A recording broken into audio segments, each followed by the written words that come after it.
Nag-aagawan ninyo ni Wesley si si Oo. Elijah ngayon. Kayo iba naman ang Ganun ka-share talaga. ninyo. Bilog talaga ang mundo, hindi mo masabi. Ngayon kami naman ni Miggy ang nag-aagawan.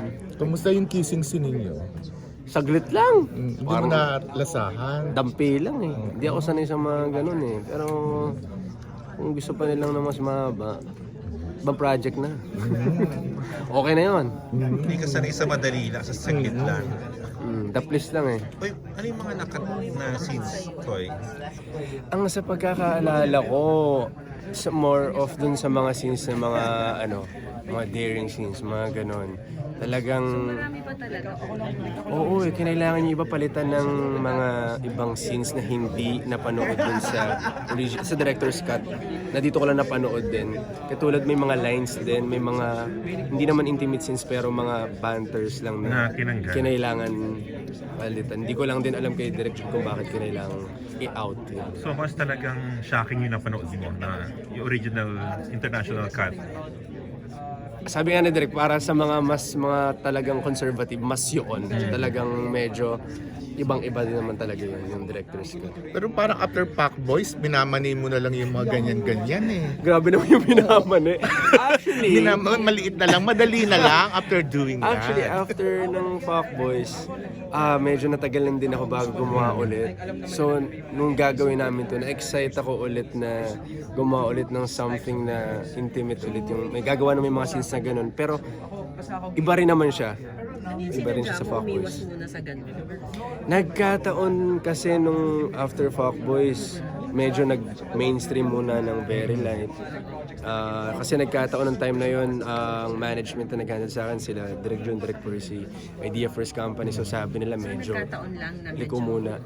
Oh, Then nag-pandemya rin eh. may pandemic din. So bawas din. Actually, mga ginawa ko rin dating projects, parang pati kissing scenes, bawal kasi medyo iniiwasan muna ng pandemic. Pero dito walang pandemic dito. Pero nagbabalik yung parang pag nanasaan ka ulit dito, Koy, parang bumalik yung kaseksihan mo na puro mga payami yung mga shots mo dito. Grabe naman. Pagubad ka lang. Actually, lang sa may pulo. nung napanood ko siya, parang ang tagal ko rin kasing puro comedy rin yung ginagawa, na ibang-iba rin naman talaga yung hirap. Nung napanood ko to, na-miss ko talaga ulit gumawa ng pelikula. Kahit pag ganitong klase, parang kung papayagan ako ng GMA, bakit hindi? Pang-promote lang, anong kumusta yung eksena sa simula pa lang, hawak-hawak mo na yung boobs ni ni Mama Sarah.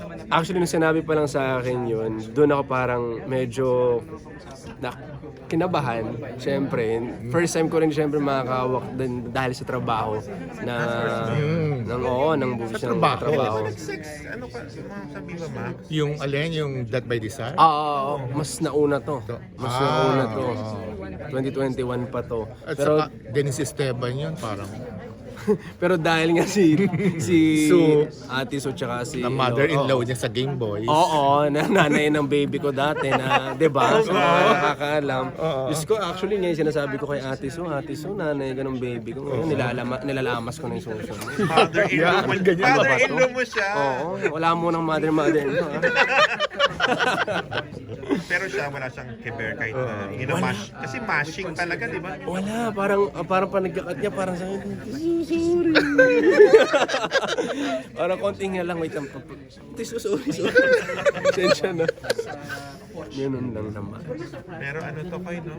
Ito yata pinaka-bongga mong movie. Ay, Pac Boys pa rin ako. Hindi siya doon. Ito talagang siya eh. Ay, hindi. Diba? Ikaw talaga to eh.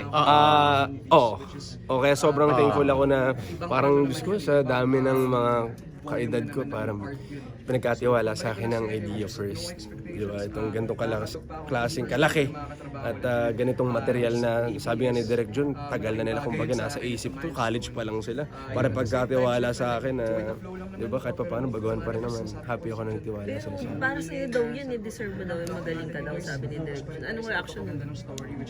Kinikilig. Hindi ko alam kung, di ba, syempre.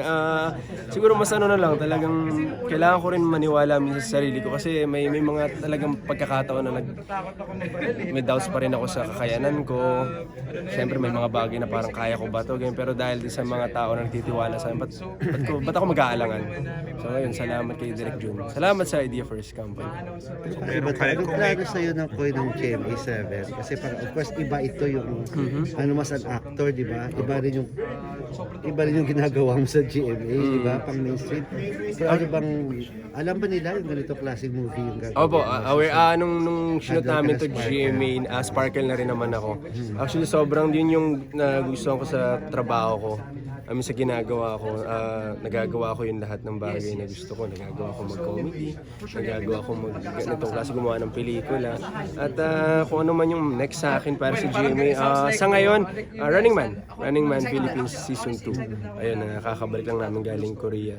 Pero sa ngayon, wala pa akong ginagawa. So, soon sana makagawa Wala ng silang pelikula. plano sa'yo for a soap na iba yung ganito ka o may pwedeng i-boost yung tandem ninyo ni Angel or paano? Oo. Wala. Kung ako lang masusunod, kami na lang na Angel, gagawa kami. Ako na magpo-produce eh.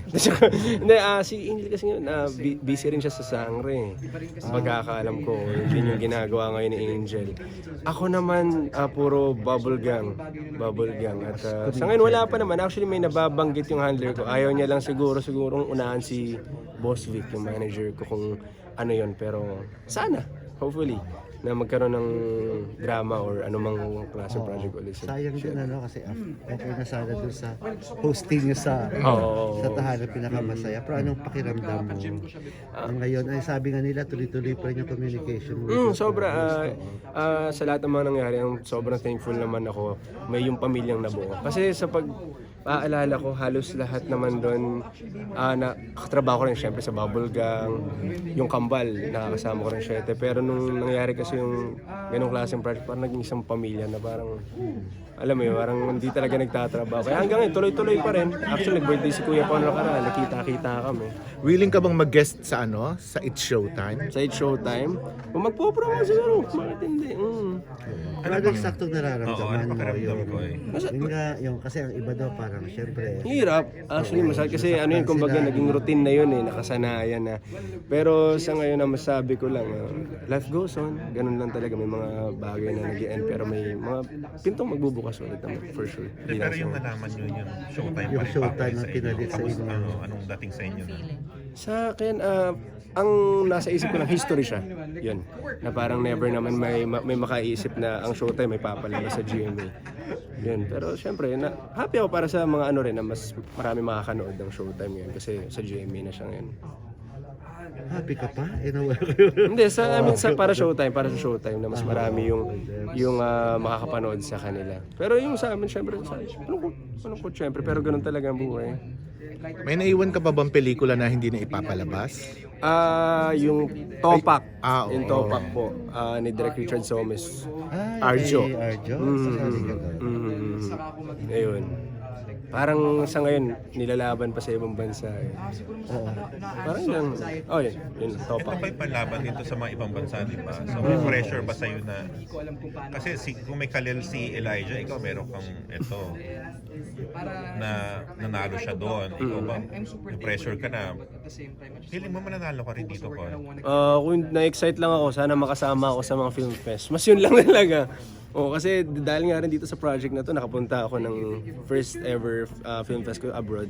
So, sa Taiwan. Actually, dapat sa Toronto rin makakapunta ako kaso nagkaroon ng problema sa visa. Pero kung mapagbigyan man na makasama, mas yun siguro kung awards man, kung bibigay sa akin. Siyempre, sobrang happy ako. Kung pressure man, di. Kasi ako lang talaga sa akin, yung pinagkatiwala pa lang sa akin itong proyekto na to, grabing blessing na yun. So last time nakausap kita, sabi mo, last na yan, hindi mo na magagawa ulit yung ginawa mo dito sa Your Mother's Son. Ganun nga. Ito ba yung Amoral? Ito yung Amoral, na naging anak ka ng ina mo. Original Ito na talaga, wala yung last mo na ganyang tipo ng pelikulang gagawin mo. mo na. Hindi mo na ba? Hindi tapos. Sa ngayon. Hindi mo na. Hindi mo na siguro nung time na yun nung nabanggit ko sa inyo dito dyan, siguro mas focus na sumuro sa mainstream pero hindi mo masabing panahon. Katulad yan, namimiss ko na magpelikula. So, nasa management pa rin yan, nasa pag-uusap. Pwedeng mas less, pwedeng mas higit yung ipapakita. Pero ito hindi ko na maulit kung ano may ginawa ko dyan. Iba. I mean, lalo na syempre yung director's cut, pero iba rin pelikula to. Masaya ba ang puso mo ngayon? Ngayon, masaya ako ngayon. May jowa ka ba? Wala. Oo. Wala akong ano ngayon, happy lang ako ngayon. Diyos ko, masyado pa maaga. Si Angel may jowa ba kasi? Kaya hindi mo maging jowa. Wala yun. Work is work eh. Pero parang ano ka raw, galit ka raw kay Ren. Kay? Ren. Galit ako. Oo. Yung mga kaibigan mo galit. Oo, galit ka raw kay Hindi, Ren. okay naman na. Nung nagsalita siya, ito ko sa inyo. At tagal na, no? Diyos ko. Halimbawa, kung mapapanood mo to, ha? Mag-iingat ka palagi. God bless you. Wow, video greet. Malay mo, kayo pa rin Pero wala kayong communication na? Kasi Wala na. sabi niya. Wala na. Pero nagkaroon ng time na reach out lang ako para lang kahit pa paano may ano lang. Closure. Hindi naman na closure yun. Matagal naman na na-close yun. Kung ano man ang nangyari Para sa lang amin. magkaklarohan na. Oo. Pero kung ano man ang mangyari, malay, magkatrabaho kami soon. Di ba? Hindi natin masabi. Maliit lang naman ang industry. Oo naman. Trabaho nga eh. Trabaho lang. No. Hindi mo pwedeng may rekindle or... Hindi na. Di na. Diyos ko naman. Masaya na kami ngayon na ano. Diring-diri ka na. Hindi. Tapos naman ha. Tapos, grabe naman dirin-dirin. Gusto ko nga maka-work eh. Gusto ko nga maka-work Pero yung eh. sa pa-relation, parang ayaw mo na talaga. Po? Pero sa relasyon, ayaw mo na talaga. Oo, Ikaw sa yun, ngayon, hindi mo oo. na binabalikan. Hindi na, pagka tapos na siguro yun. Oo, next chapter tayo ng buhay. Move on na ganyan. Okay. Maraming Thank salamat. you. Mag-invite ka, Koy. Yes, sa lahat ng mga nakakanood nito, please watch. At ito ang 10th year anniversary ng The Idea First Company Film Festival to, Enlighten. Siyempre, opening film ang Your Mother's Son. Siyempre, nandyan si Miggy Jimenez, Sue Prado, Elora Espanya, yours truly. At siyempre, directed by Direct Jun Lana. See you April 12 to 14. Thank you. Si Miggy